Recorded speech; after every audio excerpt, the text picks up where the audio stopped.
Afternoon, everyone. Thank you very much to Milani, Tanya, and SAVCA for putting this webinar together.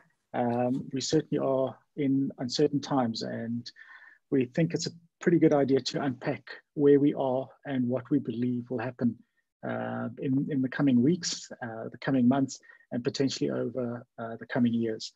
So what we are going to do is try and break down the webinar into 4 main sections. The first, trying to unpack the current state of play. Every indication is that this is going to be significantly worse than what initial interpretation was. Initially, we were told it's just a flu. Clearly, the implications of COVID-19 are far bigger than that. What we also need to try and understand is unpacking how we can position ourselves for the future. The world is not going to be the same after the past month and a couple of months to come. And a lot depends on how things start to unwind over the next couple of weeks. Then the third section is what I've labeled a bevy of black swans. And that is some of the wild card outcomes that could potentially be impacted and have huge implications for the world, not only geopolitically, but also financially and economically.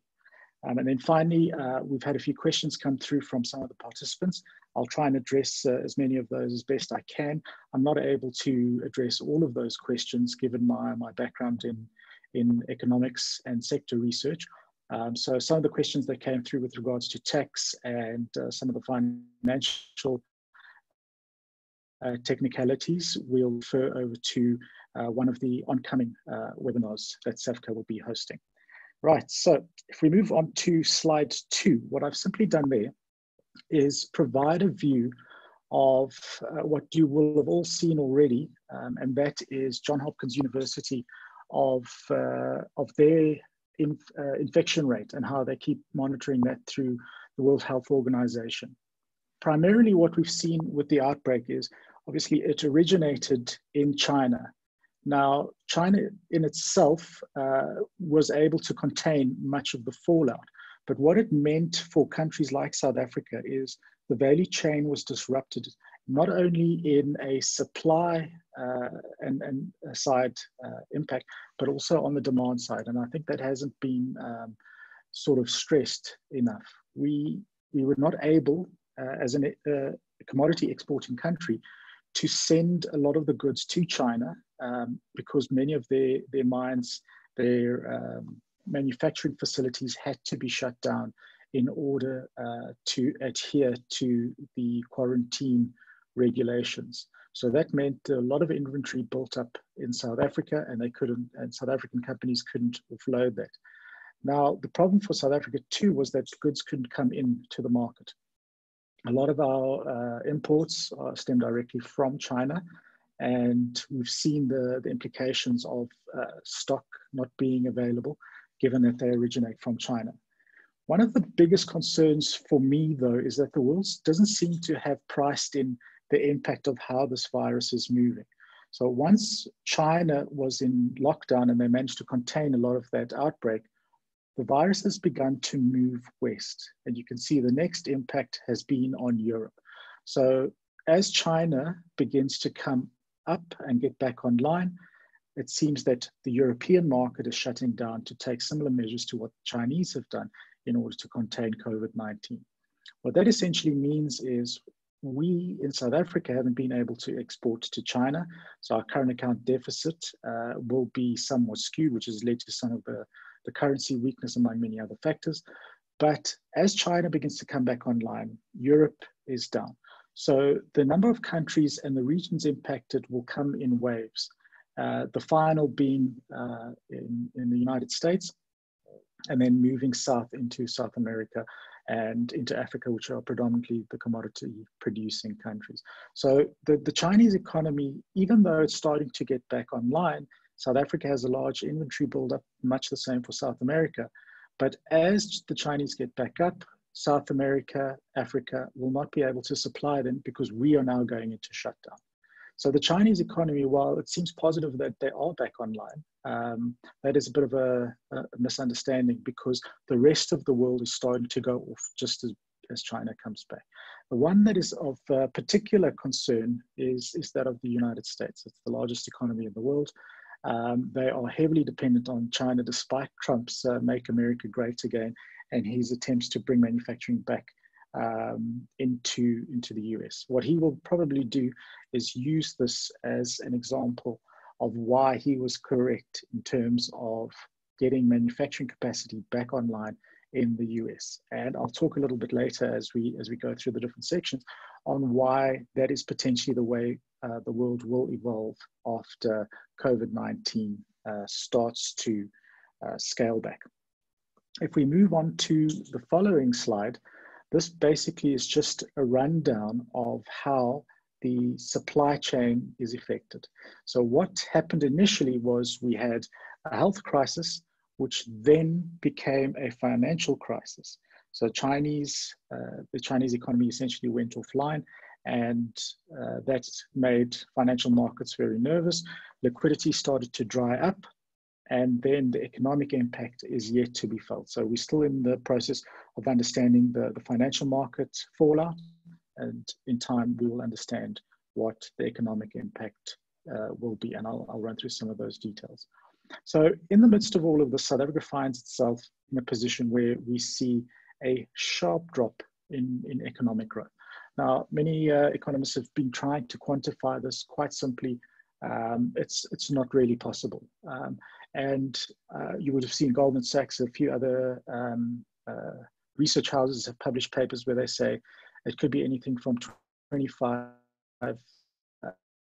to 3% in the first quarter, after which there's a bounce back. Because of what I've explained earlier in terms of the rolling shutdown moving west across the globe, I believe that the impact will be more significant and more sustained. So I do believe, if you consider where we are with China and the time that it took them, it was essentially 2 months. So 2 to 3 months, basically an entire economy is offline, which is 25% of GDP. Now, if that is a short-term shock, that would be one thing. But because the virus is moving, and as China recovers, they can no longer export because European, US, and African markets are shut down, that's going to have a far larger implication for global growth and for supply chains in general.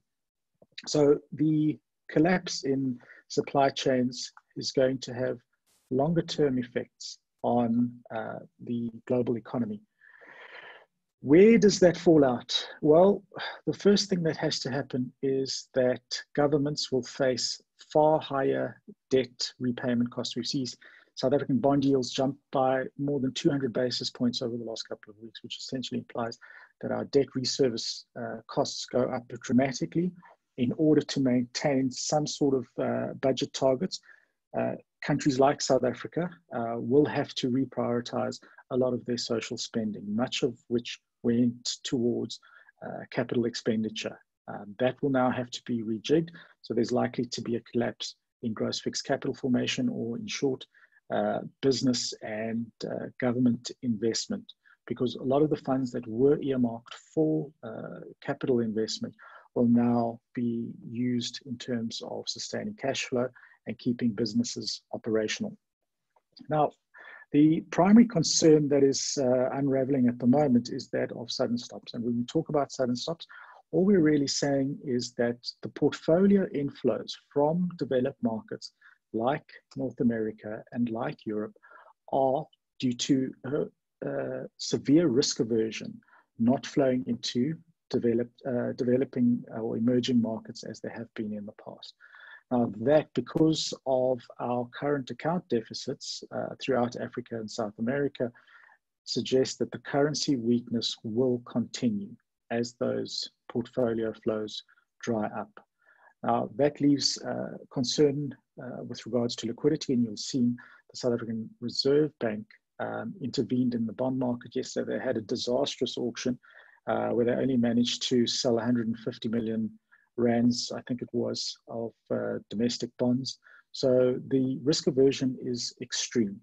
Now, what that implies is that despite the much higher yields foreign investors could receive on their portfolio inflows in emerging markets like South Africa, they have instead opted to receive negative rates or very low real rates in developed markets, rather than face losing huge equity market and bond losses in the event of default in emerging markets. So that leaves South Africa and countries similar to it in a very precarious position. And those sudden stops have already started to precipitate severe currency weakness. And that is expected to persist over the medium term. Again, that leads the central banks into the picture. And yesterday we saw the central bank getting involved.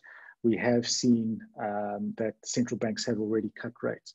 The anomaly in a situation like this between developed markets and emerging markets like South Africa is that after the global financial crisis, rates began to normalize. So developed markets went from essentially flat interest rates or interest rates of zero, where they were negative in some instances, to try and encourage greater liquidity and greater lending in the market to stimulate economic activity. So while they have very little space from a monetary perspective, and when I say that, I simply mean they have very little space to lower rates anymore, they have significant scope for fiscal stimulus. And we saw that the US passed a bill, which still needs to be signed off, but it looks almost inevitable, for $2 trillion. These are unprecedented times in financial markets and in terms of treasury intervention. So that is going to leave an enormous amount of liquidity within the market. The question is, when does that liquidity start to flow into the real economy? Because right now it's set up to help the companies rather than individuals, and the two cannot exist without each other. So the weak fiscal position will, in countries like South Africa, allows very little fiscal situation.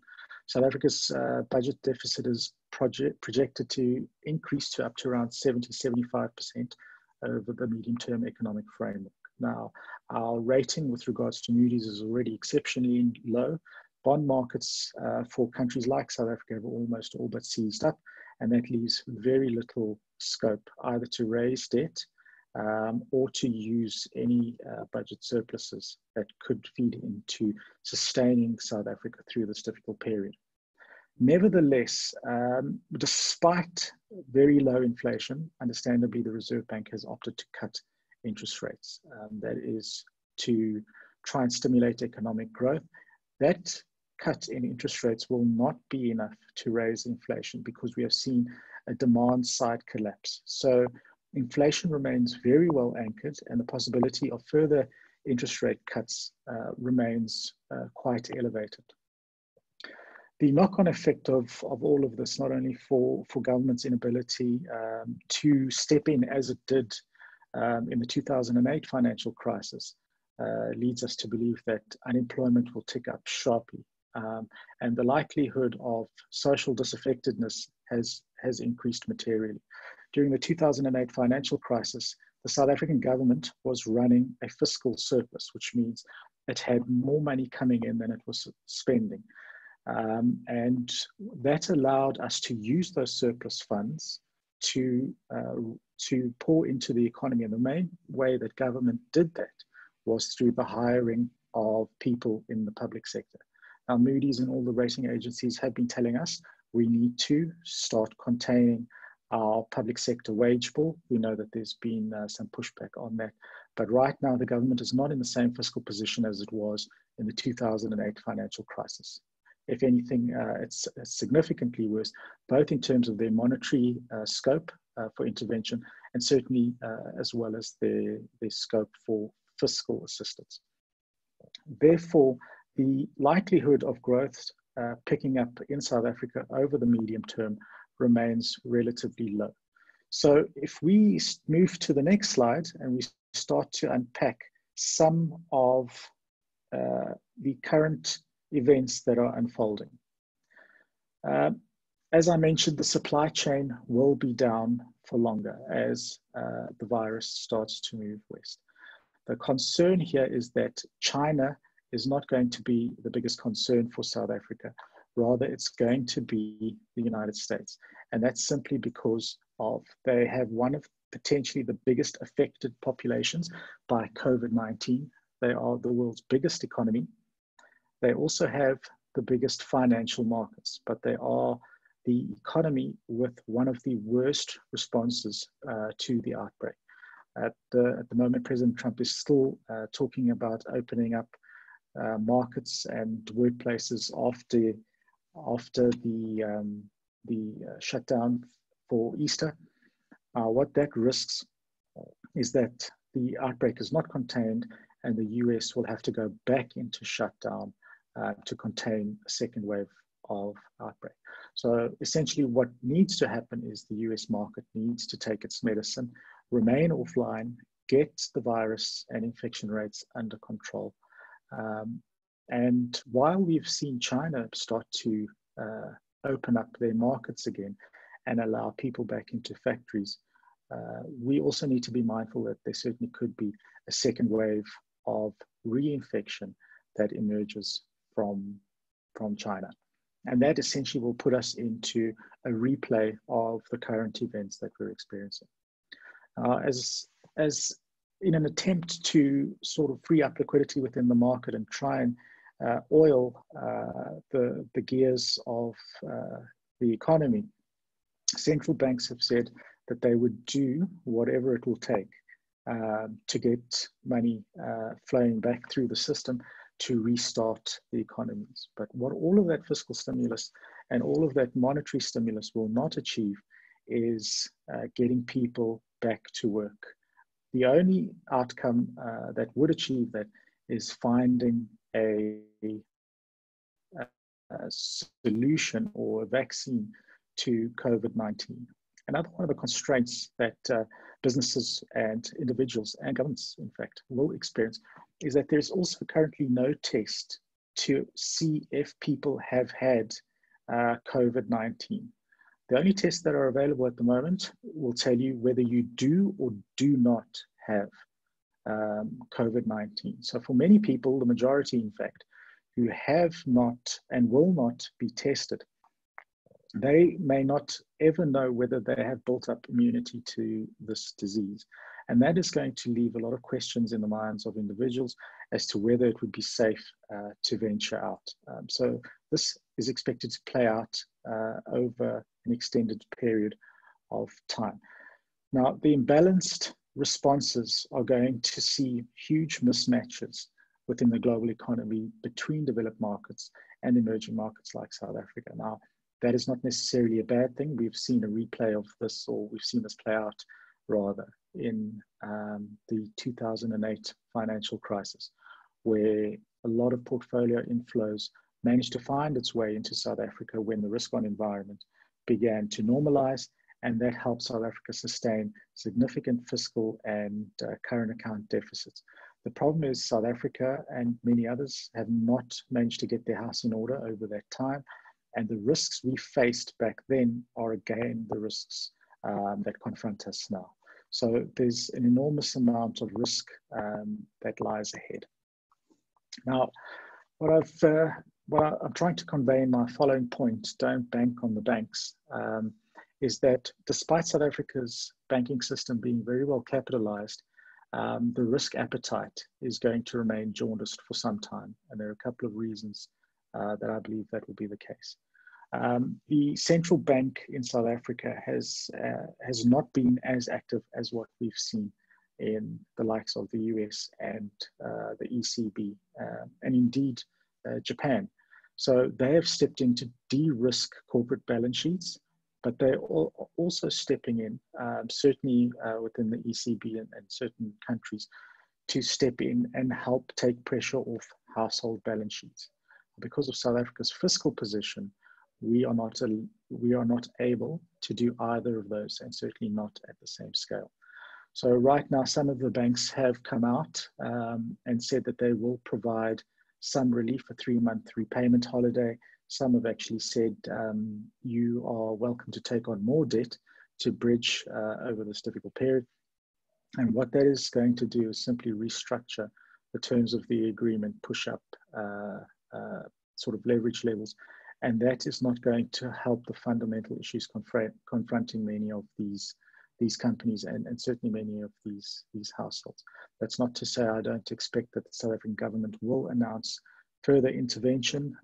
There is a fund that was started yesterday or the day before, and that's raised around 2 billion rand, but there's a long way to go. The SMMEs in South Africa are being told that they will be provided with assistance, but the idea of doing that and the actual practical rollout of that are two very different matters. So that, I think, is going to be a long and convoluted process, and there will have to be significant vetting, and that will take a great deal of time, too long for many companies to survive over that period. So I think given South Africa's high unemployment rate already prior to the outbreak of COVID-19, South Africa's household debt to disposable income ratio being near 70% prior to the outbreak, credit appetite towards households is likely to be very muted. For those of you that operate within the non-durable goods space, that is going to stand you in better stead, certainly, as opposed to those who operate in the spaces of durable goods, and by that I mean cars, furniture, and semi-durable goods, clothing. Much of the pressure is going to come on semi-durables and durables, simply because household budgets will be significantly impacted by this outbreak. And what it will do is it will force households to focus on the immediate future and only the essentials. Now, looking at currencies, inflation, and the outlook for interest rates, it was often said that South Africa would never be in a position where we see deflation. But deflation is simply a year-on-year calculation. And because South Africa's base is as high as it is, I think it's important not to write off the possibility that South Africa might find itself, at least temporarily, in a deflationary position. I certainly do believe that will be the case within the Eurozone and within the United States, and certainly again in Japan, all of whom are already battling with the prospects of low interest rates. So in the process of trying to normalize interest rates, inflation has been exceptionally low, and that's kept interest rates in check. Now, for a country like South Africa, we've never thought that we'd have to confront a scenario where deflation might be one of the outcomes. So we need to understand how that will impact, and that'll probably feed into households deferring purchases. Now, that has been the trend in Japan, where Japanese households have pushed out purchases on an ongoing basis because goods become cheaper and cheaper. And no amount of fiscal or monetary stimulus with rates at zero in Japan have been enough to kickstart that economy. I don't suggest that'll be the case in South Africa. I think we will see interest rates come down lower with future cuts from the South African Central Bank, and that will allow some respite on household balance sheets in terms of their debt repayment costs, which free up money to go back into the consumption cycle and then start stimulating economic growth. It's important to remember that economic and household consumption is one of the most important drivers of South Africa's growth. We are 60% geared towards consumption and only 40% geared to production. And when I talk about production, I talk about gross fixed capital formation or investment in infrastructure, mining, and manufacturing. And those are the sectors that are going to be amongst the hardest hit in South Africa until the consumption cycle begins to normalize. In terms of the currency, I think we do need to prepare ourselves for further weakness. And I don't say this in terms of the likelihood or the distinct possibility that Moody's will downgrade us.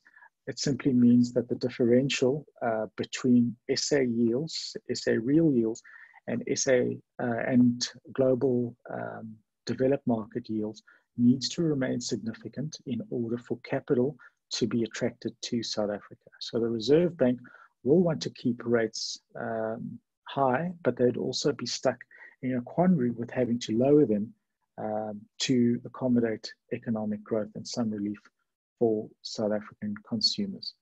So the central banks are in a bit of a quandary, and it remains to be seen how they manage that outcome. One of the upsides potentially is that we've seen commentary suggesting that load shedding is unlikely during the shutdown, and simply that means that a lot of people, where possible, will be working from home. But most importantly, energy-intensive users are going offline, and by that I simply mean factories, smelters, and mines. Those are some of the biggest users of electricity in South Africa. Once they go offline, that frees up a lot more capacity within Eskom, and that suggests that load shedding will not be an issue over this period. I don't think we should write it off entirely. One breakdown, given how thin margins are, reserve margins, could spell another period of load shedding. What I think is important to bear in mind, though, is that as these energy-intensive users begin to come back online, they are going to put enormous strain on South Africa's grid.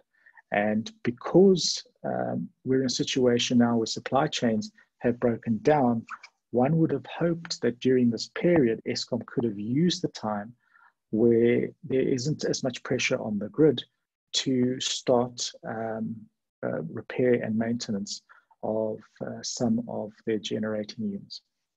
Again, that's not necessarily an option, simply because a lot of the parts they require are not available and would have to be imported. And we know from all of the regulations that have been introduced, not only here, but in Europe and China, where many of those parts would originate from, that's not going to be a possibility.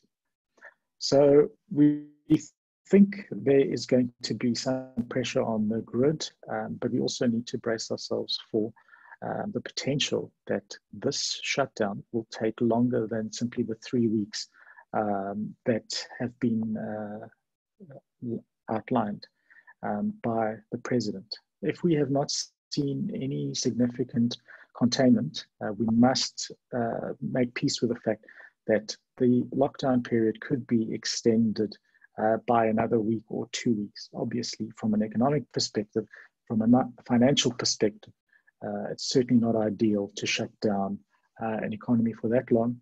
The risk of not doing that, however, is simply too great. So if there is one silver lining, if anything, it is that load shedding might well be on pause for the moment.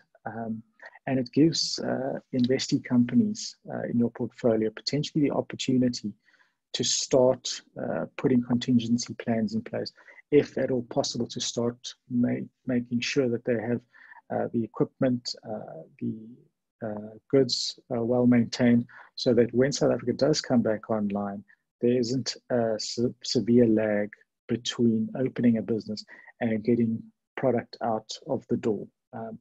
That is not to say that it won't be even more expensive despite the low oil price. We've seen, given what's happening between the Saudis and the Russians, their standoff and their willingness to drive oil prices low in order to push US shale gas producers out of the market.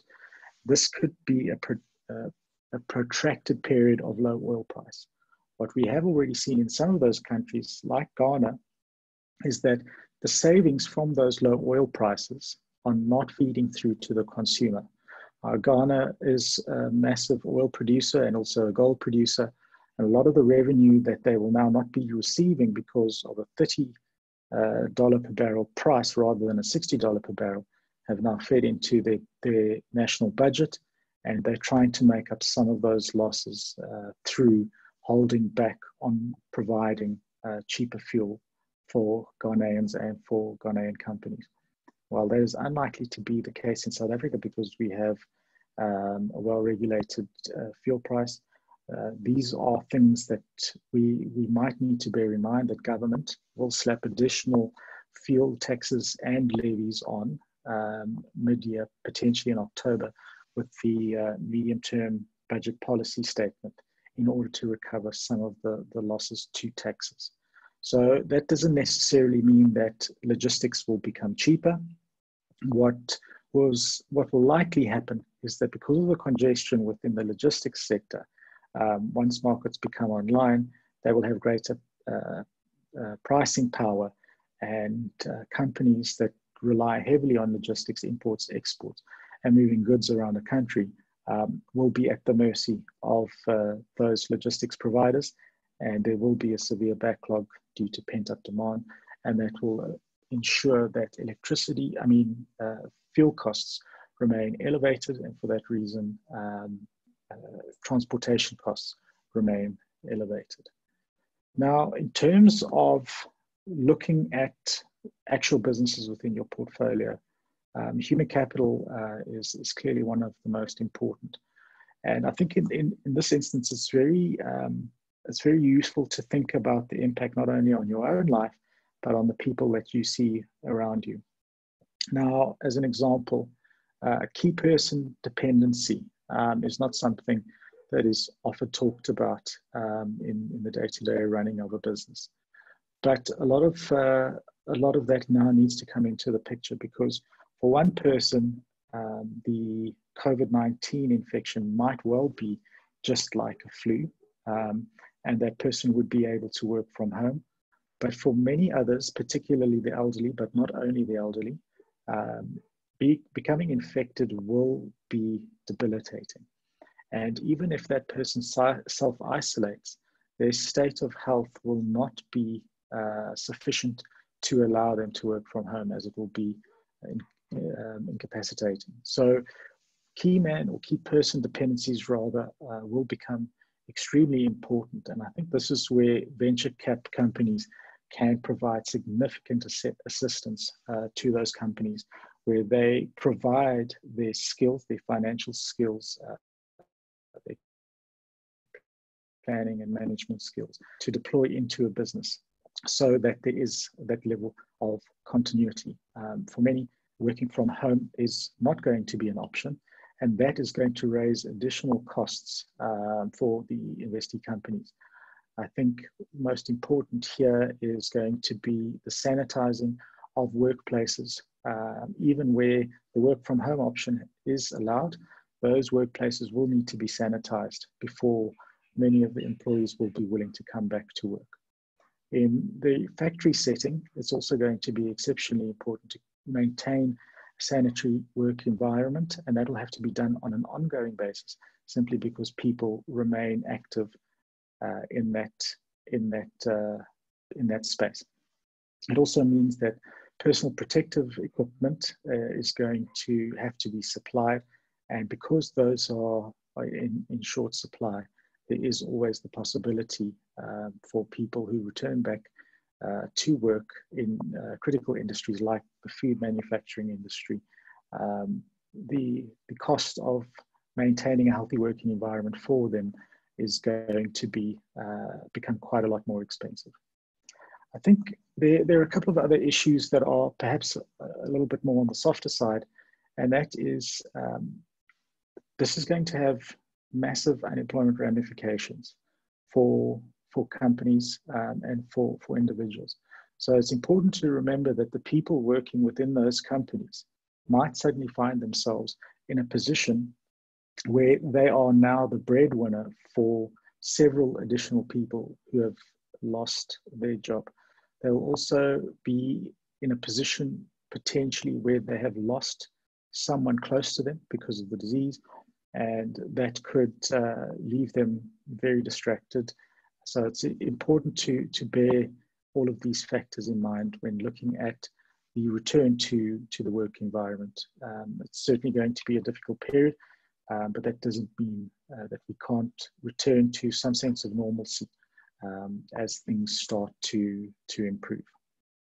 Now, if we move on to the next slide, and we just talk about what a post-COVID world might look like. Here, I think we need to bear in mind that a vaccine might be a lot closer than the 12 to 18 months that we've been led to believe. And the reason I say that is because of the massive global impact that this is having on the global economy. What I believe places like the FDA, Federal Drugs Board in the US will do, administration will do, is to expedite testing. Now that means a lot of the testing protocols and the rigor through which that is applied will be fast-tracked in order to get something to market. We've already seen that human trials are starting in certain countries, and for that reason, I think there will be a vaccine to come to market a lot sooner than we had already been told. Now, when that happens, I think the liquidity in global markets at the moment will see an immense bounce back. And I think you'll see stock prices surge on the news that a cure has been announced. And that's simply because we've got an exceptionally low interest rate environment globally. And we've got massive amounts of electricity, the likes of which, massive amounts of liquidity within the market, the likes of which we've never seen before. Now, once the risk-on environment starts to take hold, once people and investors start to believe that there is an increasing possibility that world growth could get back on track, even though it was slowing, I think we are going to see a significant rebound in international markets. That's not to say, however, that the same will be felt in South Africa, and that largely is as a result of some of the structural constraints that we have within our economy. Nevertheless, this is a period where we are likely to see additional reforms, and I'll chat through some of those that we expect in the coming slides. Now, I think it's also important to understand that a lot of what we're seeing at the moment is as a result of the breakdown in supply chains. Now, countries and companies will begin, and already have begun, to realize that they have become far too dependent on Chinese production and their low-cost production model.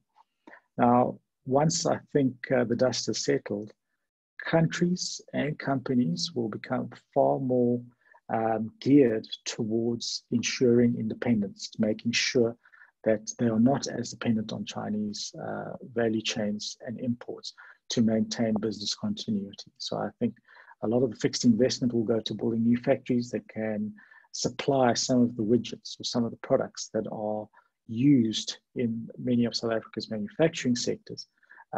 Should something like this happen again, the question is, can we do it at the same price as import parity pricing as can be done by the Chinese?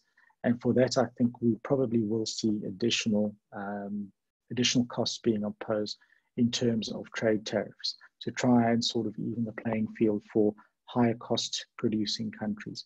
So if for exporters, that is certainly something to think of, but there is also likely to be some upside for importers as we see import substitution. Now, that I think is going to receive significant investment, not only from the private sector, but also from governments who no longer want to be beholden to Chinese supply chains, where an event like this in future could have a significant knock-on as we're currently seeing. So that will be, for me, to my mind, a fundamental rethink of how global value chains operate. So the fixed investment will skew towards that self-reliance and independence. Now, in terms of the emergence of new growth sectors, this is an interesting one. And I think we're only starting to realize just how many sectors will develop based on the crisis.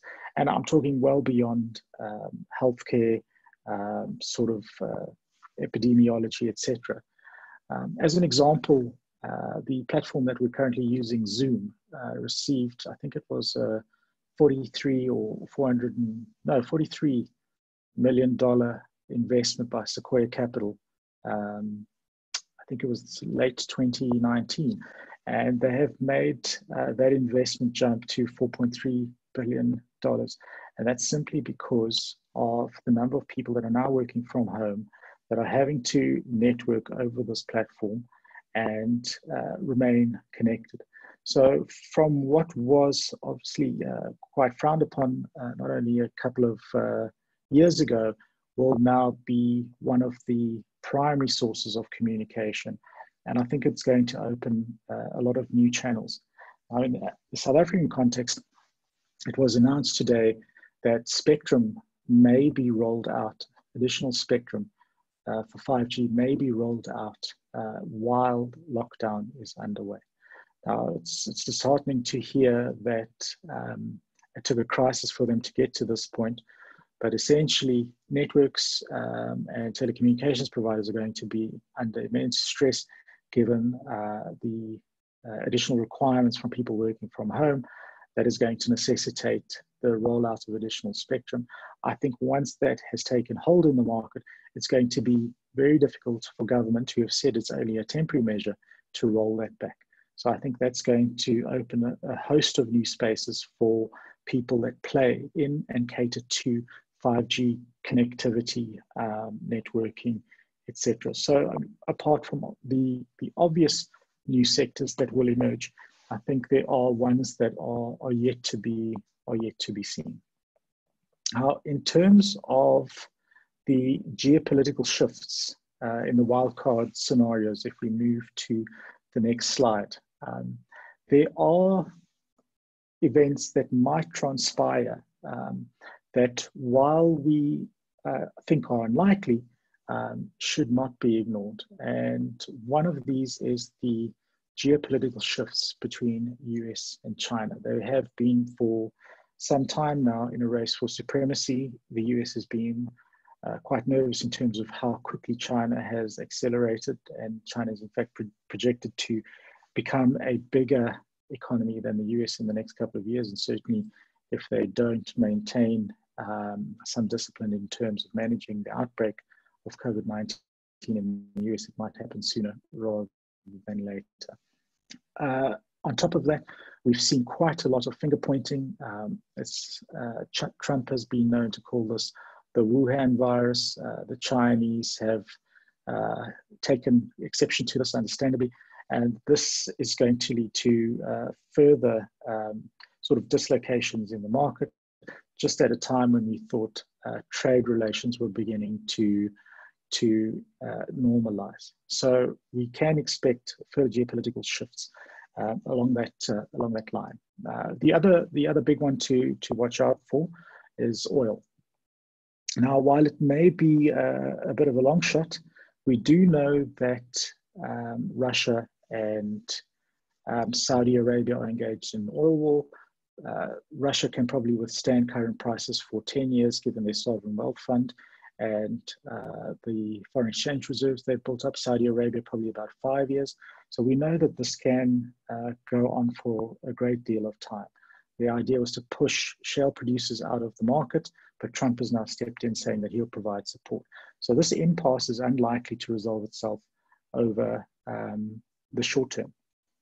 What might throw the oil market into turmoil, however, is in a country like Iran. Now, we know that Iran is a major oil producer. We know that they have moved back to nuclear armament after the deal with the United States fell apart. Now, what we also know, and you may have seen this online, is the health minister or deputy health minister in Iran coughing and spluttering on TV, and it turns out that he was positive for COVID-19. That deputy health minister was also in contact with the Ayatollah Khomeini, as well as other Iranian senior officials. We do know that COVID-19 disproportionately affects the elderly. Ayatollah Khomeini is 86 years of age, and we've had very little out on that front in terms of comment and what's happening on the Iranian political side. That might mean that the COVID virus could have an impact on the geopolitical space, the political space, not only within Iran, but a change given the fallout of COVID-19 infections in Iran might well necessitate a shift in terms of their relationship with the US, which is already a fractious one. The other side to that is that we've seen all these Hollywood stars become or announce that they've been diagnosed as positive for COVID-19. We've seen a lot of presidents' wives or husbands announce that they are COVID-19 positive, but we haven't seen any announcement that world leaders have been diagnosed as positive. And I think we need to sort of understand that that seems highly improbable that their partners would be positive and they remain negative. And on this front, I'm talking specifically about President Trump and certain other world leaders. So this is going to have quite significant political ramifications from a political standpoint, and if it does, it will have from an economic standpoint too, and also in terms of global relations.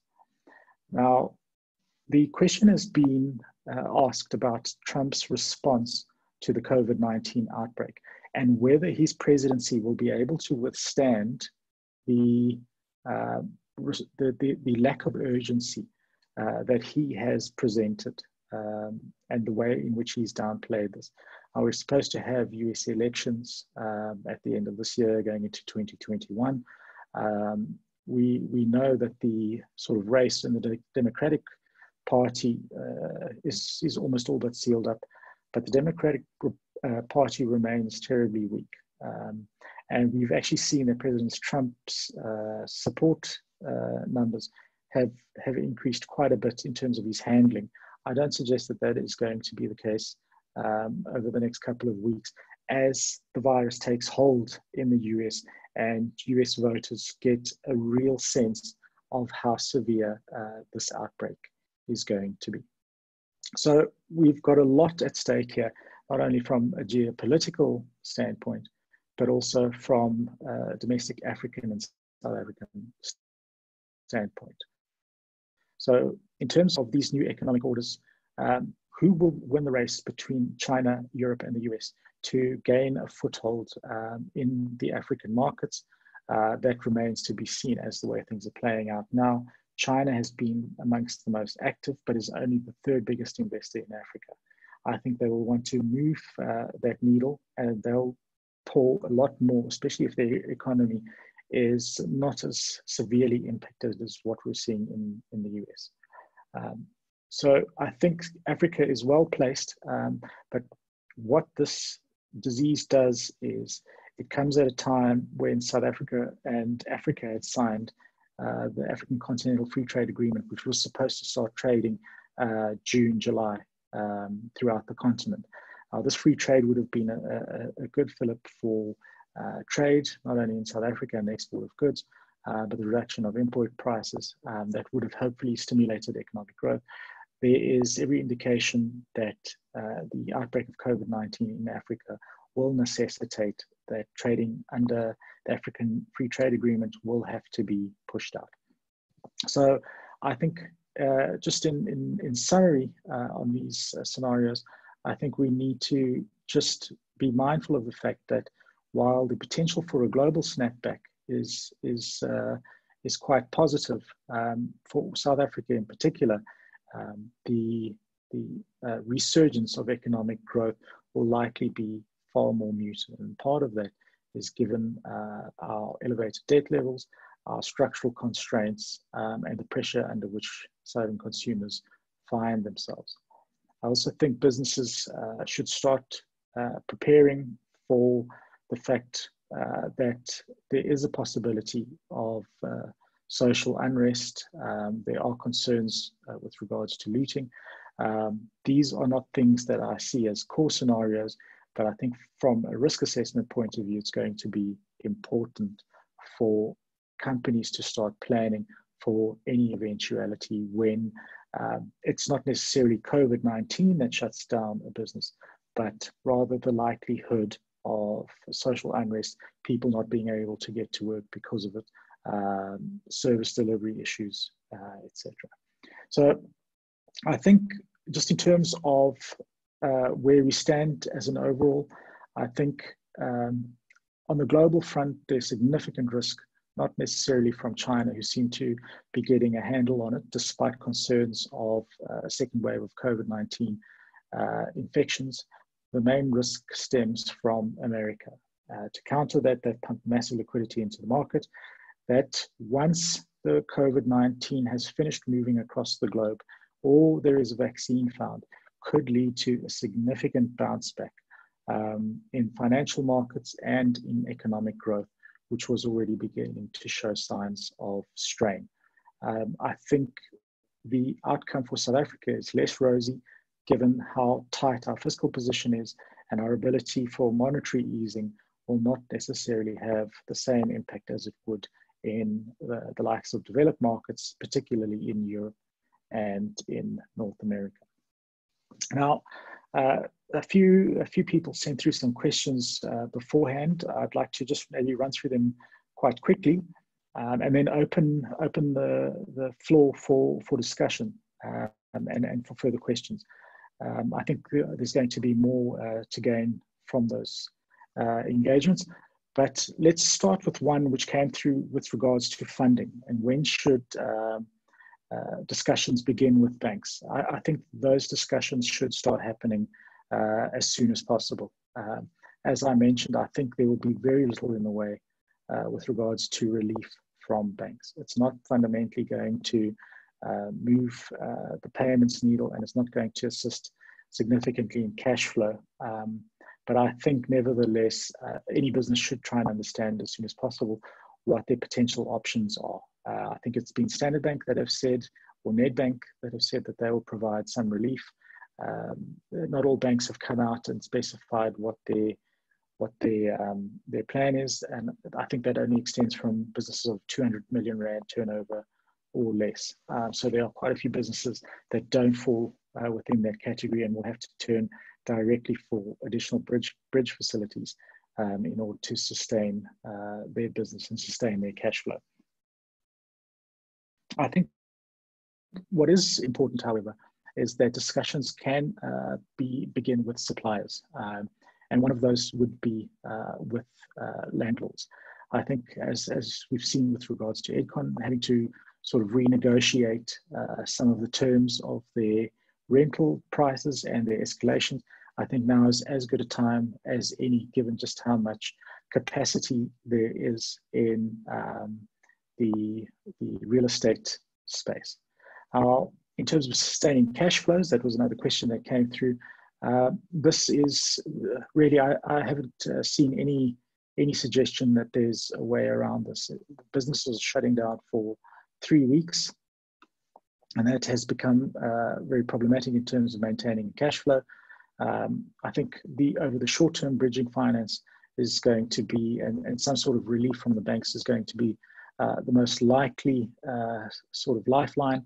I think in terms of the SMME fund and government assistance, we should be very careful to place too much faith in that. It would, in all likelihood, become a very bureaucratic and drawn-out process, and that certainly wouldn't enable companies to trade through this period. What I do foresee happening, however, is there being some assistance from the South African Revenue Services.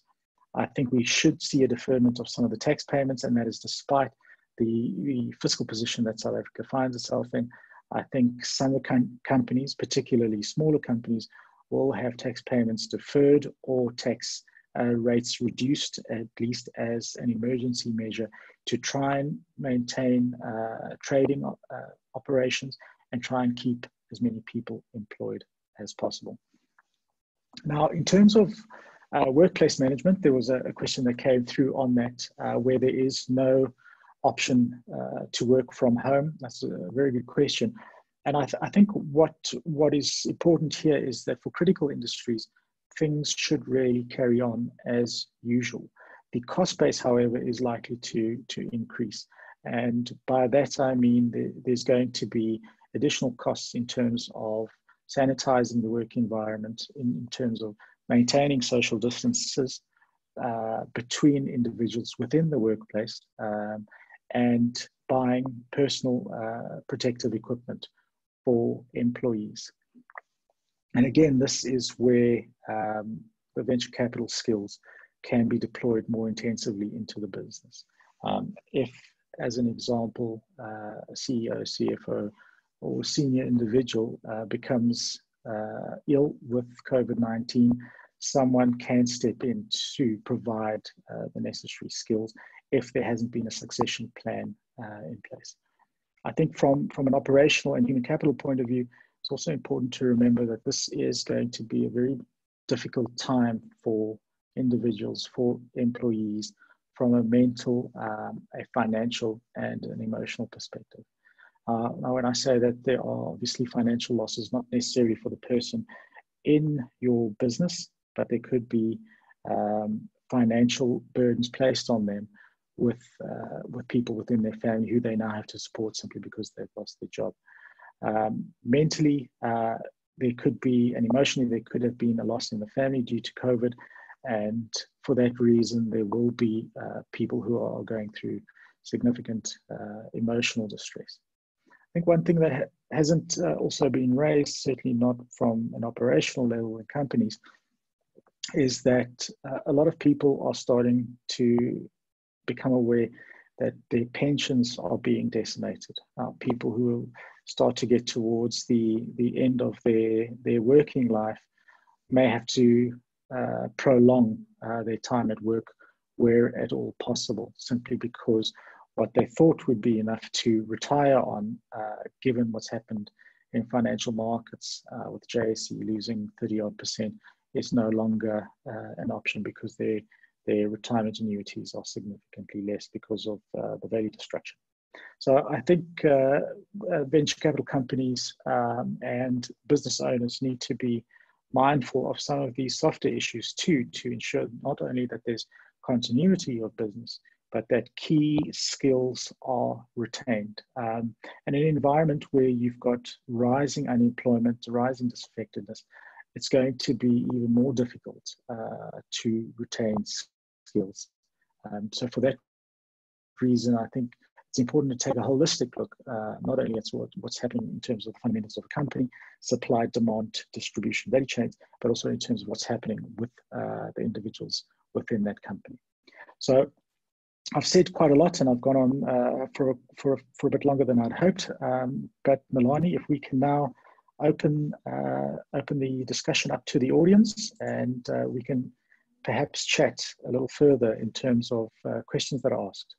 Of course we can. Thank you very much, Jason. If anybody wants to ask a question to Jason now, will you please lift your hand? Let us know you're there. I can see there's a couple of questions on the question board. Jacob de Klerk, have you got your hand up? I'll unmute you so you can ask your question. Oh, now I can't unmute you. I'm lowering your hand and I am permitting you to talk. Allowed to talk. Go for it, Jacob. Yes. Hi, how are you?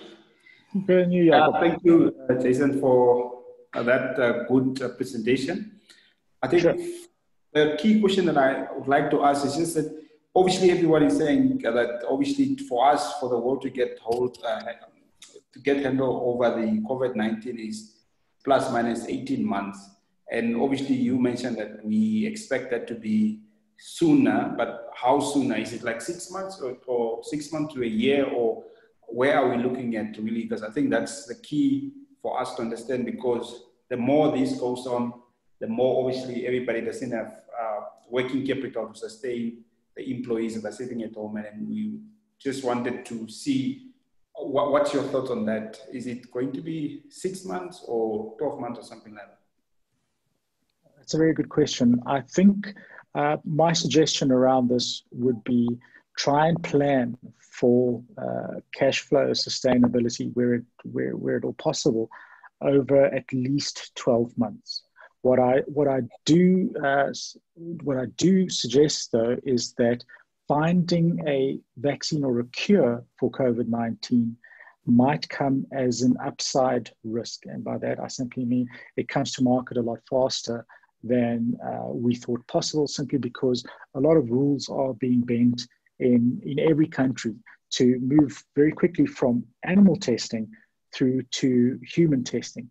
Now, there's also a lot of pride at stakes for different countries.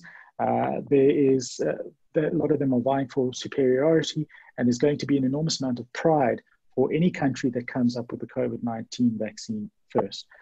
So there might be a few hit and misses up front, but I think the rate at which people are pursuing a cure, and given just how big an influence this would have, I think we will probably see something sooner rather than that.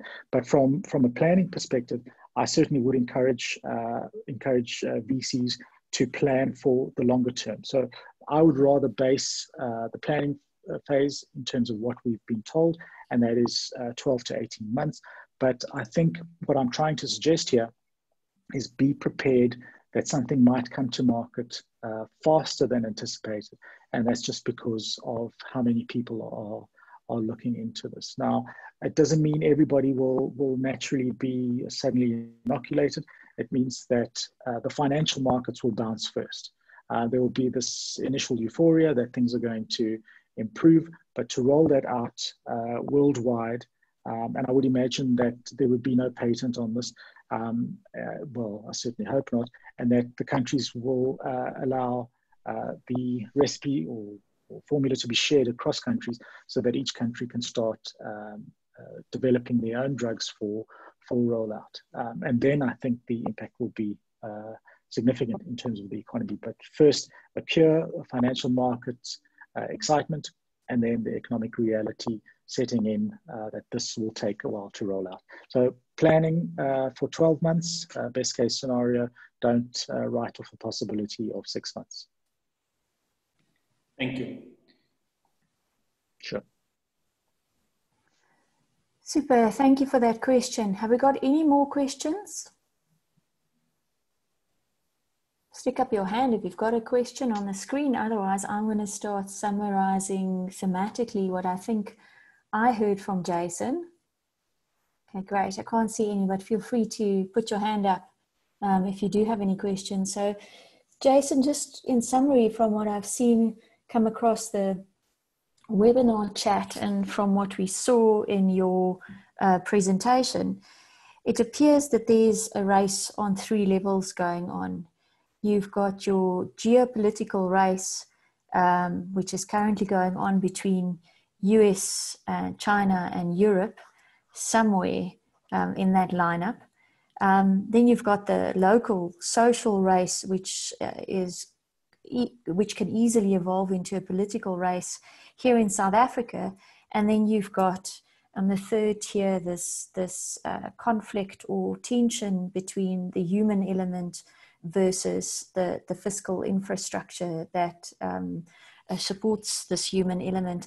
So maybe just from a geopolitical perspective, if you had to throw your hat in the ring, who do you think is going to get there first from a balancing perspective? Will it be the US or will it be China? And if it is in fact China, is that really possible given China's dependence on supplying American consumers and businesses?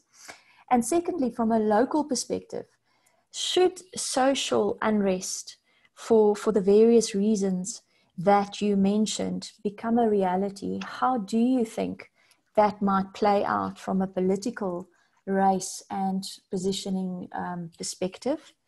And then if we look at it, do you really think from a local perspective and perhaps even a global perspective that from a fiscal infrastructure perspective, we are positioned to deal with the human element, which is the human fallout that we didn't see in the global financial crisis in this instance? Sure, thanks, Melanie. If I had to put my money on anybody, it would certainly be China. And there's a couple of reasons I believe that to be the case. Firstly, there's a lot of negatives that can be raised about an authoritarian state.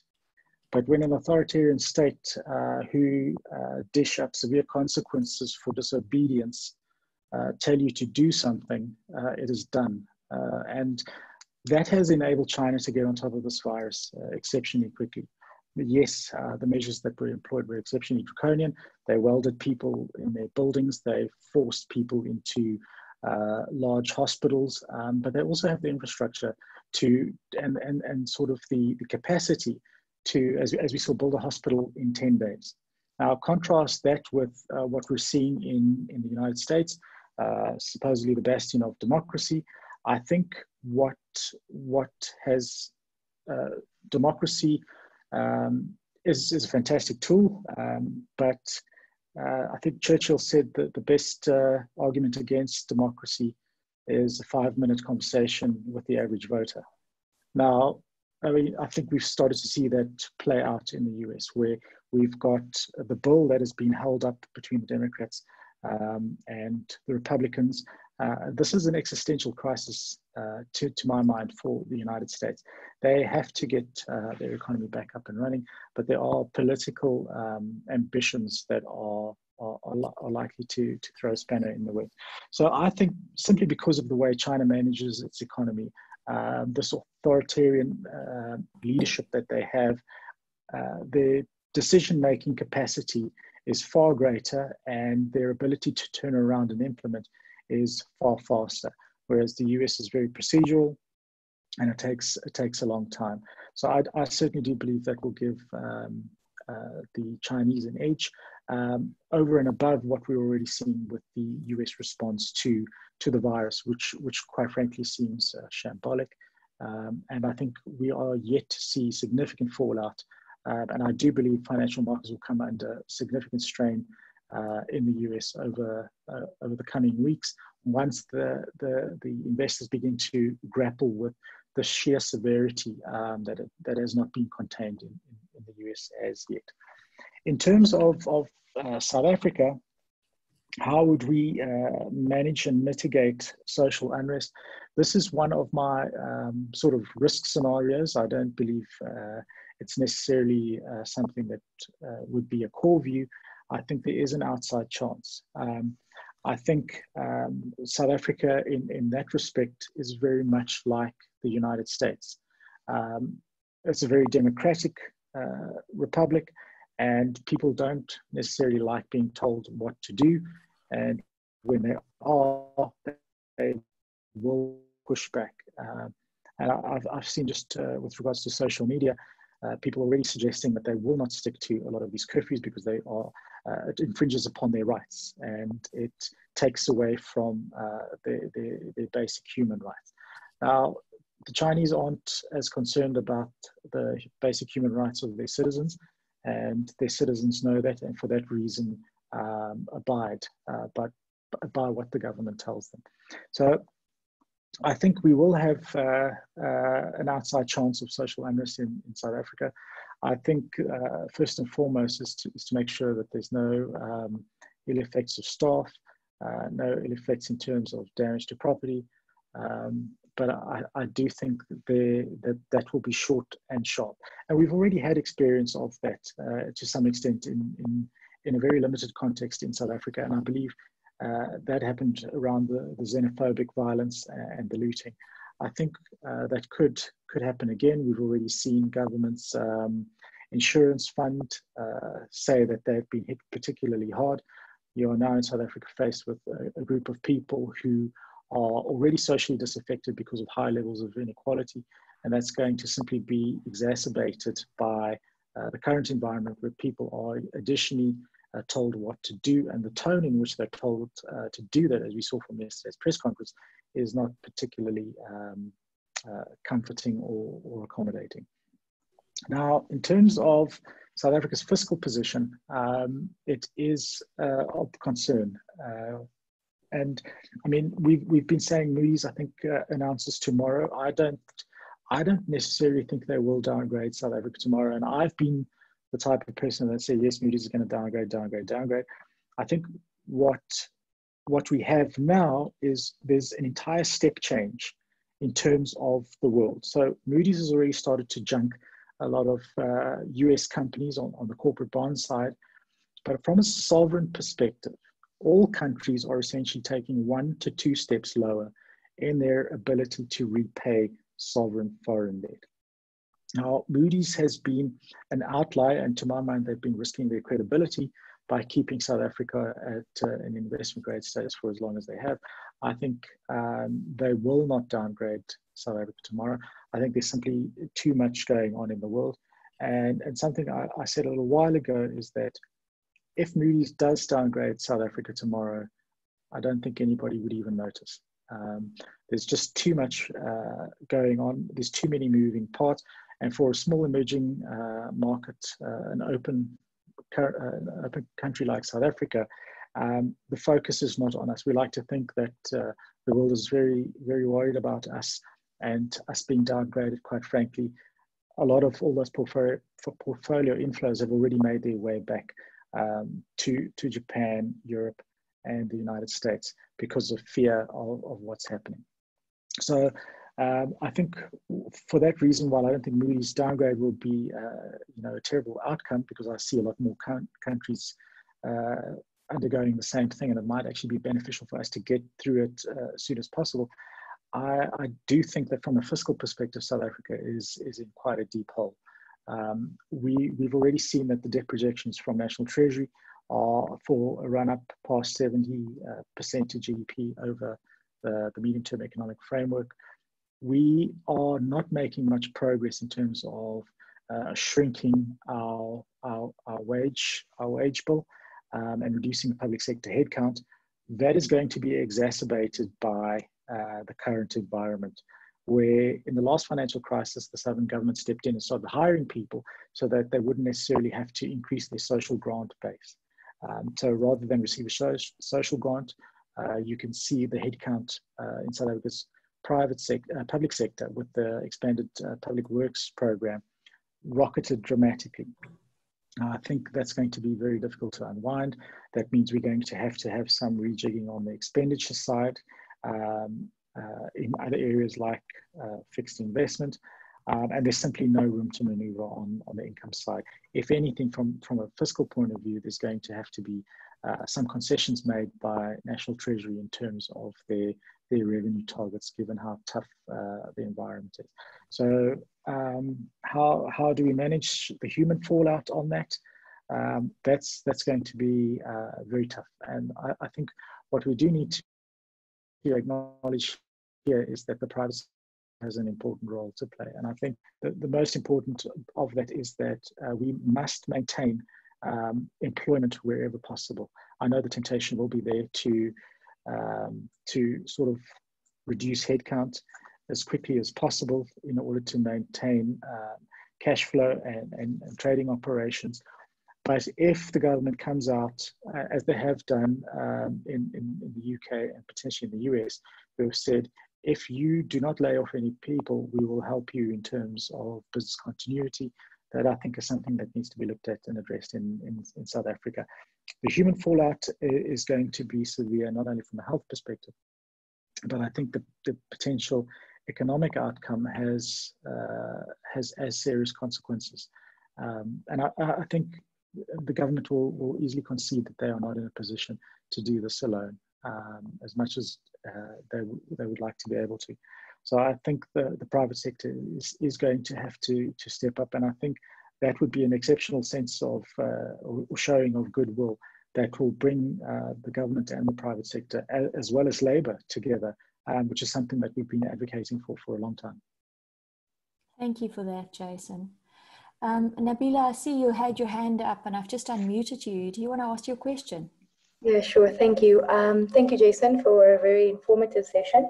I just have two questions for you. So I know a lot of our efforts currently are directed at, kind of going to triage and fixing any possible problems within, or saving our investee or portfolio companies from, closing their doors and what have you. But I think, and rightly so, but given the information that you shared around, when the vaccine comes out, and then the market will snap back, and it won't be that great for South Africa, but obviously globally it will be great. But then over and above that, there's a likelihood that China will win the race to Africa, in inverted commas. I just wanted to get your opinion on what are the kind of macroeconomic conditions or pointers or factors that we should let our investee companies know when they're developing a long-term growth strategy post coming out of this pandemic. So that's one.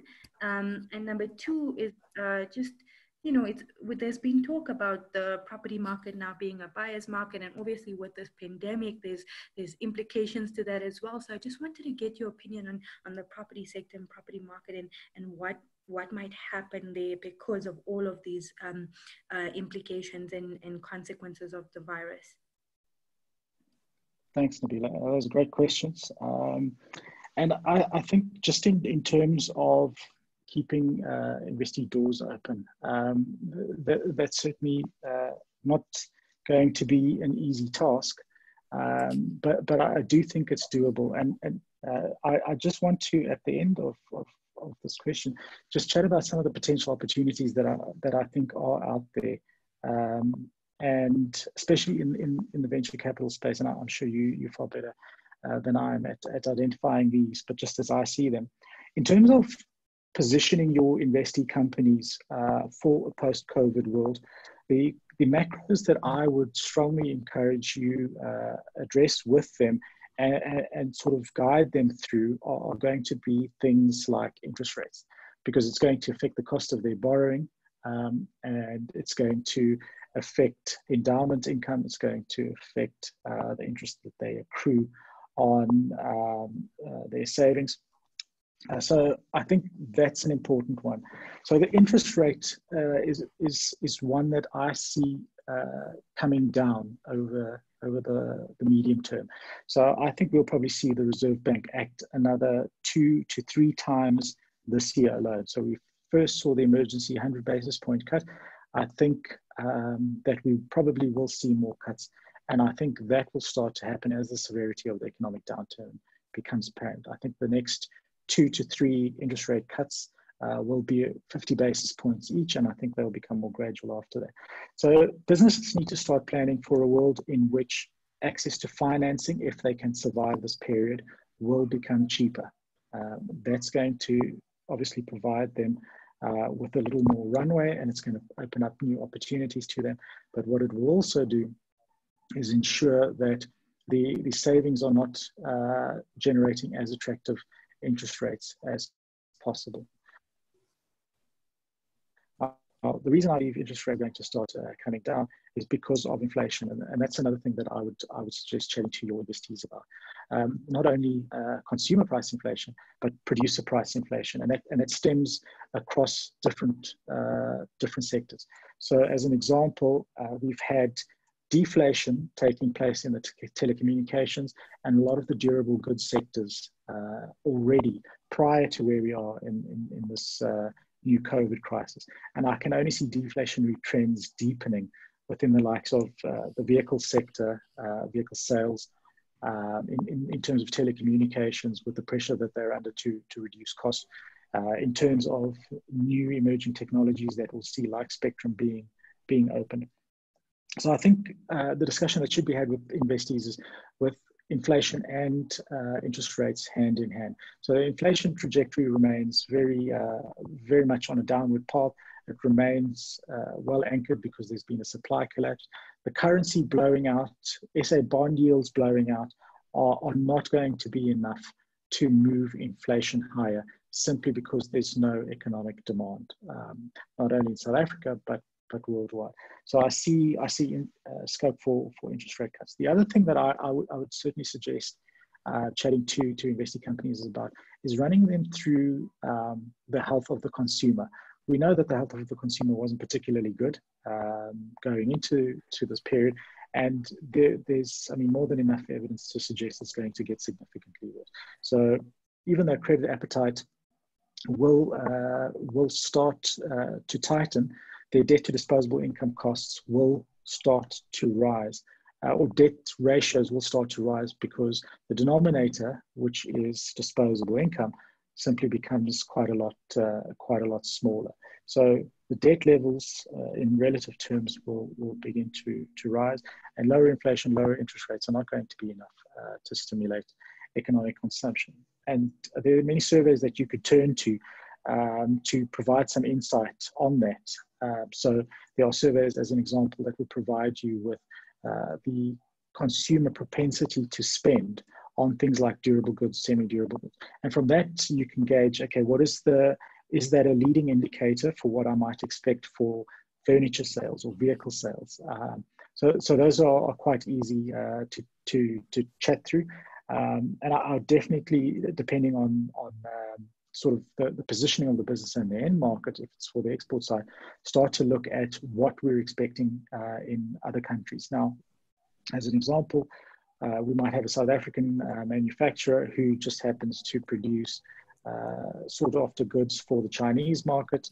Now, as the rest of the world starts to go down because of containment issues, if South Africa manages to contain their outbreak and can get their supply chains back up online faster than the rest of the world, they would have a distinct advantage of being able to sell into that Chinese economy as their demand begins to pick up. So I think the Chinese economy will bounce back. It was on a sort of slowing trajectory, but I think that's going to be sort of negated now because the playing field has changed completely.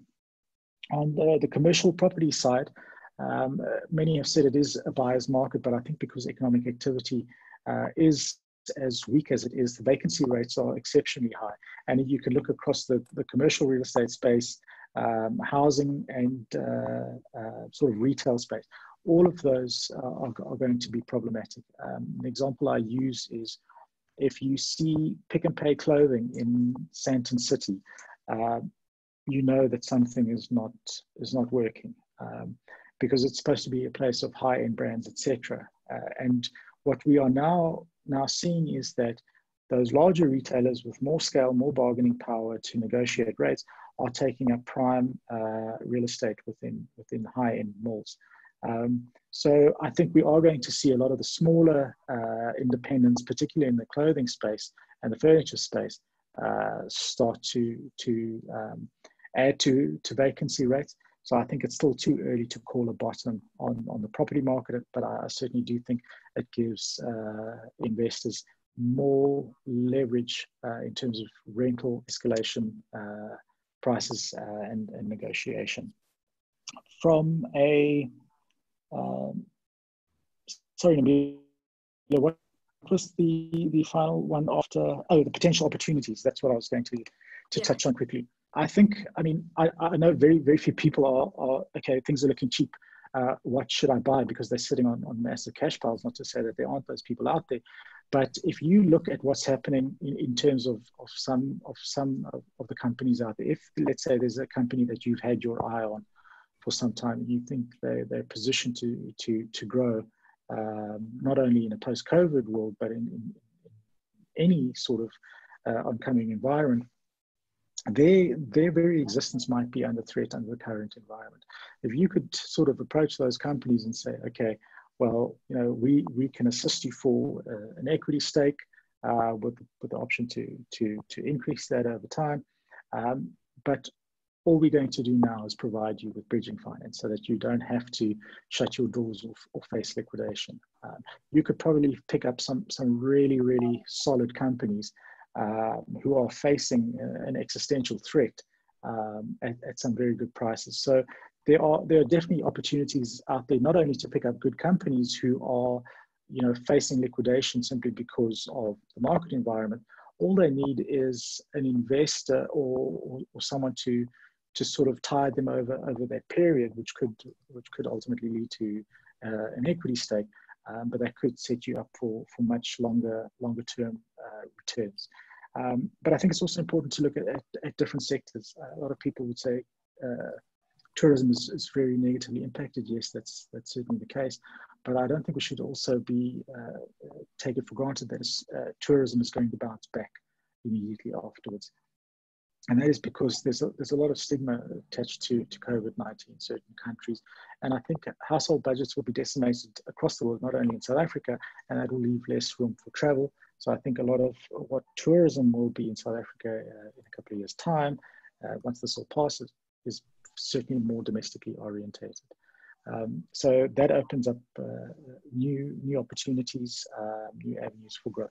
So I know the situation looks very gloomy, but there are certainly opportunities out there to extend your reach and potentially pick up what could be some very healthy returns down the line. Cool, thank you. Thank you for that, Jason. And maybe I'll leave it for you to think about. But which industries you think are best positioned to turn around quickest post COVID-19? I did want to ask a question that I think is burning for everybody. And Rory, thank you for raising it on the chat. And that really is what governments are currently doing alongside fund managers to try and support the SME market. Do you think it will actually work in practice? Do you think government will be able to handle the mass applications which are surely to follow? And really, how effective do you think that South Africa's version of quantitative easing will be over the long term?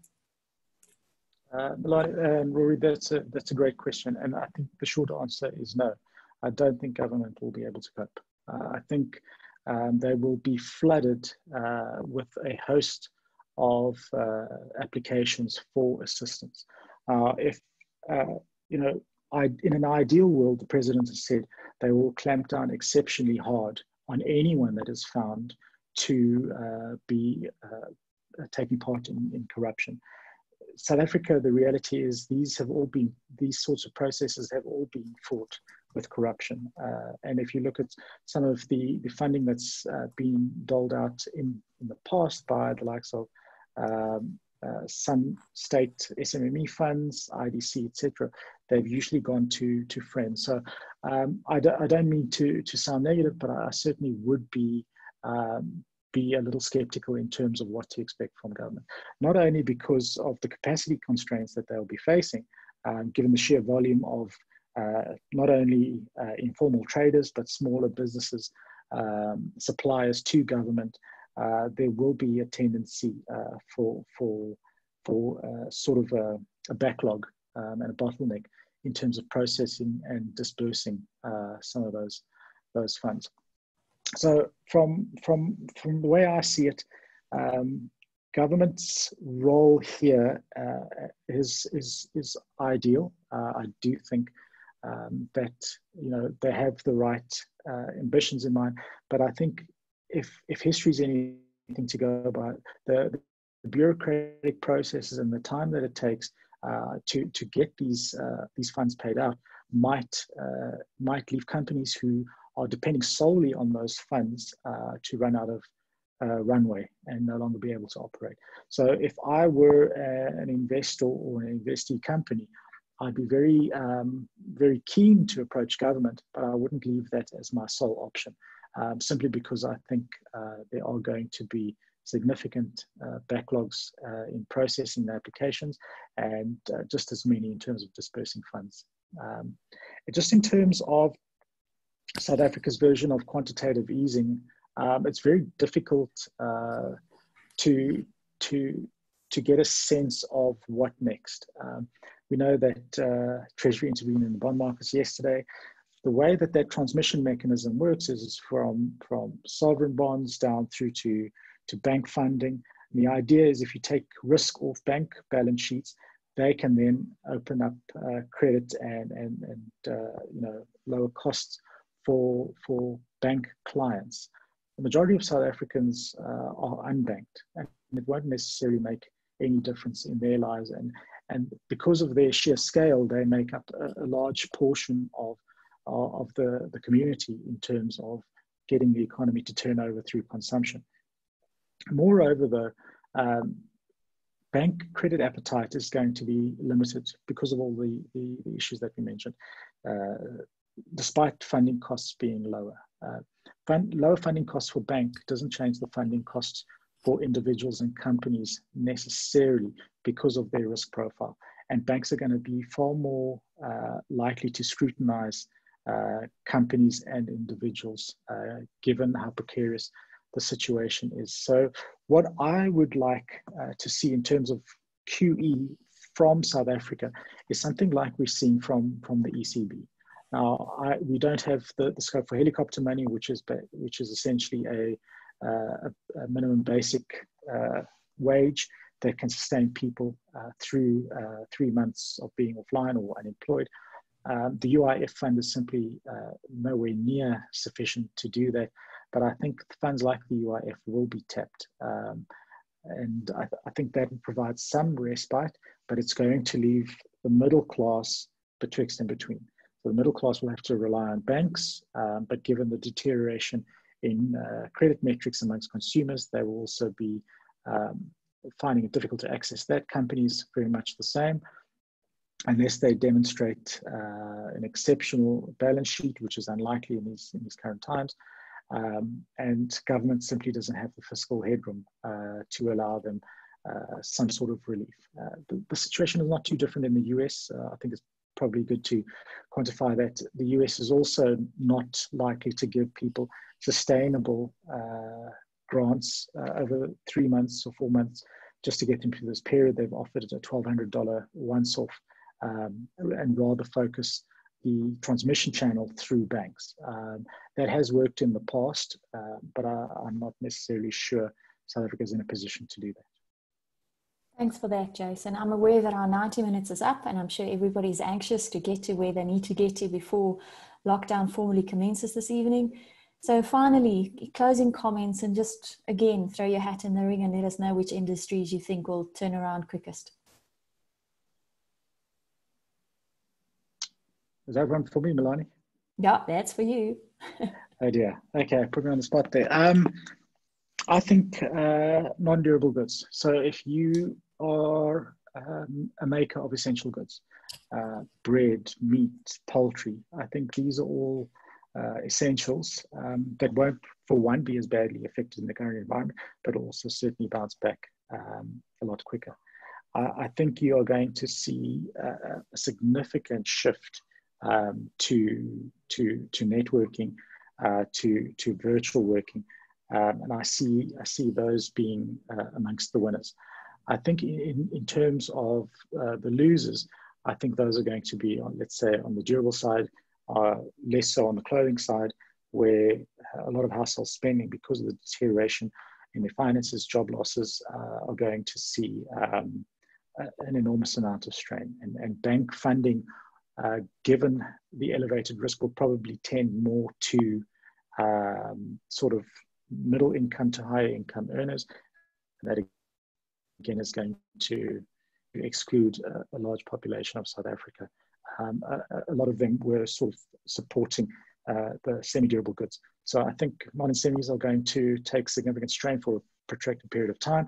I think non-durable goods, new avenues of telecommunication and sort of social engagement will bounce back quicker. I think for restaurants who can sustain themselves, I think after perhaps a long period of isolation, everybody's going to be terribly excited to get back out there and get back to the restaurants. So I think those have the ability to bounce back relatively quickly, provided they can sustain themselves through this period. Thank you very much for that. We want to thank everybody who joined us this evening for your time. We want to thank you, Jason, for making yourself available for this webinar and the insight that you've shared with us this evening. We'll be running these webinars weekly, same time. Hopefully we'll get better as we go along from a technical perspective. So we apologize for any technical difficulties.